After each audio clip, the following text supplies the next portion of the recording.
Audience à la primature entre le président Assimi Goïta et la ministre nigérienne de l'énergie. Biennale artistique et culturelle à Tombouctou 2025 à la coordination des associations des ressortissants de Tombouctou à Bamako reçu par le ministre Mahmoud Afé. Clôture du premier forum humanitaire de l'AES vers une coordination renforcée à l'action humanitaire au Sahel.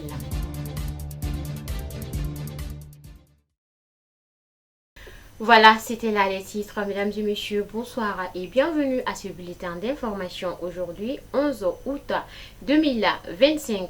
Contente de vous retrouver ce vendredi 8 août 2025.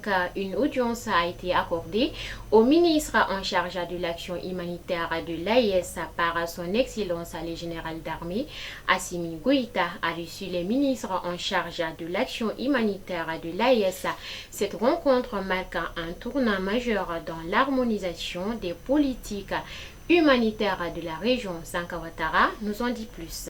À l'issue de l'audience, le professeur Kosiwa Zensou Klassou, ministre de l'Action sociale, de la solidarité et de la promotion de la femme du Togo, a précisé les objectifs et les avancées de cette initiative accompagné de ses homologues de l'AES, du Tchad, de la Mauritanie. Les pays présents à ce forum vivent les mêmes réalités, une crise multidimensionnelle, transnationale depuis quelques années. Ce forum est une occasion pour réfléchir sur les mécanismes et examiner les points faibles pour adopter ensemble une approche plus efficace et porteur d'avenir pour la sous-région, a déclaré le ministre togolais. Les résolutions de ce forum visent à amplifier l'assistance aux populations vulnérables, à encourager les solutions endogènes, réduisant la dépendance aux partenaires financiers et à répondre aux attentes des populations des différents pays. Le président Assimi Goïta a encouragé ses hôtes à continuer à multiplier les efforts pour rendre ces résolutions accessibles à la population dans les meilleurs délais. Ce projet s'inscrit dans la vision du chef de l'État pour un espace régional où l'action humanitaire est une priorité politique.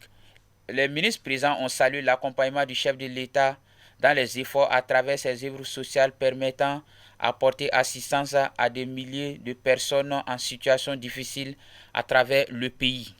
Nous restons toujours dans les informations du vendredi 8 août 2025. La salle de conférence du ministère de l'Artisanat, de la Culture et de l'Industrie hôtelière et du Tourisme a abrité une rencontre entre le ministre Mahmoud Afé et une forte délégation des membres de la coordination des associations des ressortissants de Tombouctou à Bamako. Amara Mfatraouré pour les précisions.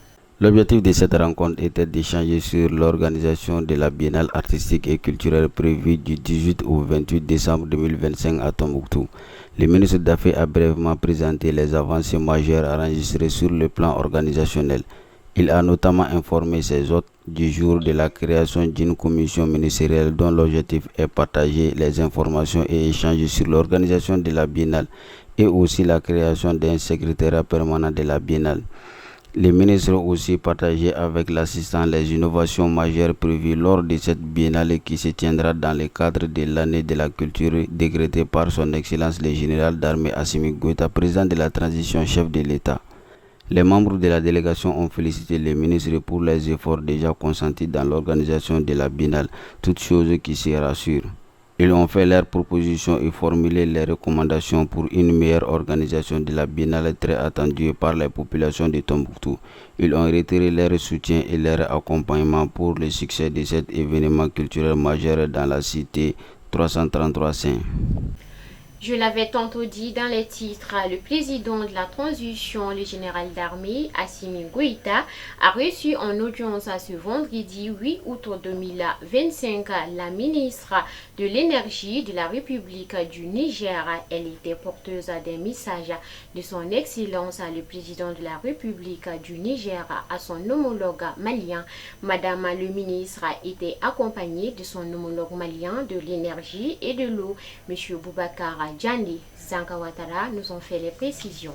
Placé sous le thème politique humanitaire et mécanismes de financement de l'action humanitaire dans l'espace AIS, enjeux, défis et perspectives, cette rencontre a permis aux experts étatiques et à leurs partenaires humanitaires, techniques et financiers d'échanger sur la situation humanitaire actuelle au sein de l'AIS et de partager leurs expériences respectives.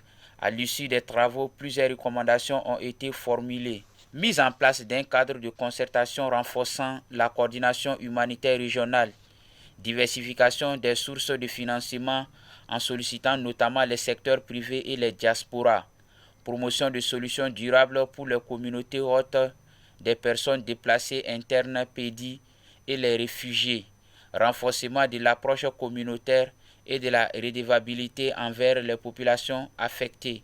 Intégration des questions de climat, sécurité, paix et développement dans toutes les interventions humanitaires. Ce forum marque une étape importante dans la coordination des réponses humanitaires dans l'espace AES avec l'ambition de traduire la volonté politique en actions concrètes en faveur des populations les plus vulnérables.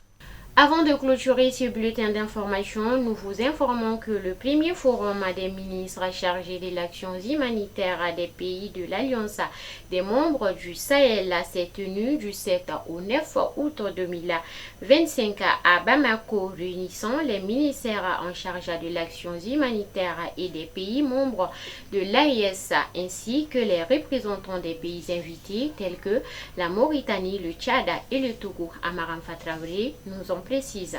À l'issue de l'audience, Madame le ministre a remercié le président de la transition pour l'accueil réservé et son écoute attentive. Elle a transmis les salutations et les remerciements de son Excellence le général Abdrahmane Tiani pour l'engagement constant du Mali en faveur de l'intégration régionale. Le Niger a fait le choix stratégique de valoriser ses ressources minières, en particulier les charbons, afin de répondre à la situation énergétique qui prévoit dans notre pays, mais aussi dans toute la région, a expliqué Madame le ministre de l'Énergie. C'est dans cette dynamique que s'inscrit le projet structurant du complexe charbonnier de Salgadana. C'est un projet ambitieux et intégrateur d'une capacité de production électrique modulaire de 5200 MW. Madame le ministre de l'Énergie souligne que l'objectif de cette audience était d'inviter la République sœur du Mali à se joindre à cette initiative de dynamisme collectif qui dépasse le seul cadre énergétique pour devenir un engagement en faveur de la souveraineté, du développement et de la solidarité africaine. Son Excellence le général d'armée Assimi Goïta a assuré son engagement ferme à s'associer à cette initiative pour élever les défis à l'instar du Burkina Faso qui est déjà mobilisé pour y faire face. Madame le ministre a enfin salué l'engagement des trois chefs d'État dont le leadership et la vision commune ouvrent la voie à un avenir énergétique souverain pour la région. Voilà, c'est tout pour ce soir. Merci de nous avoir suivis et poursuivez le programme sur Kenneth TV, Kala Benissa, le Mali.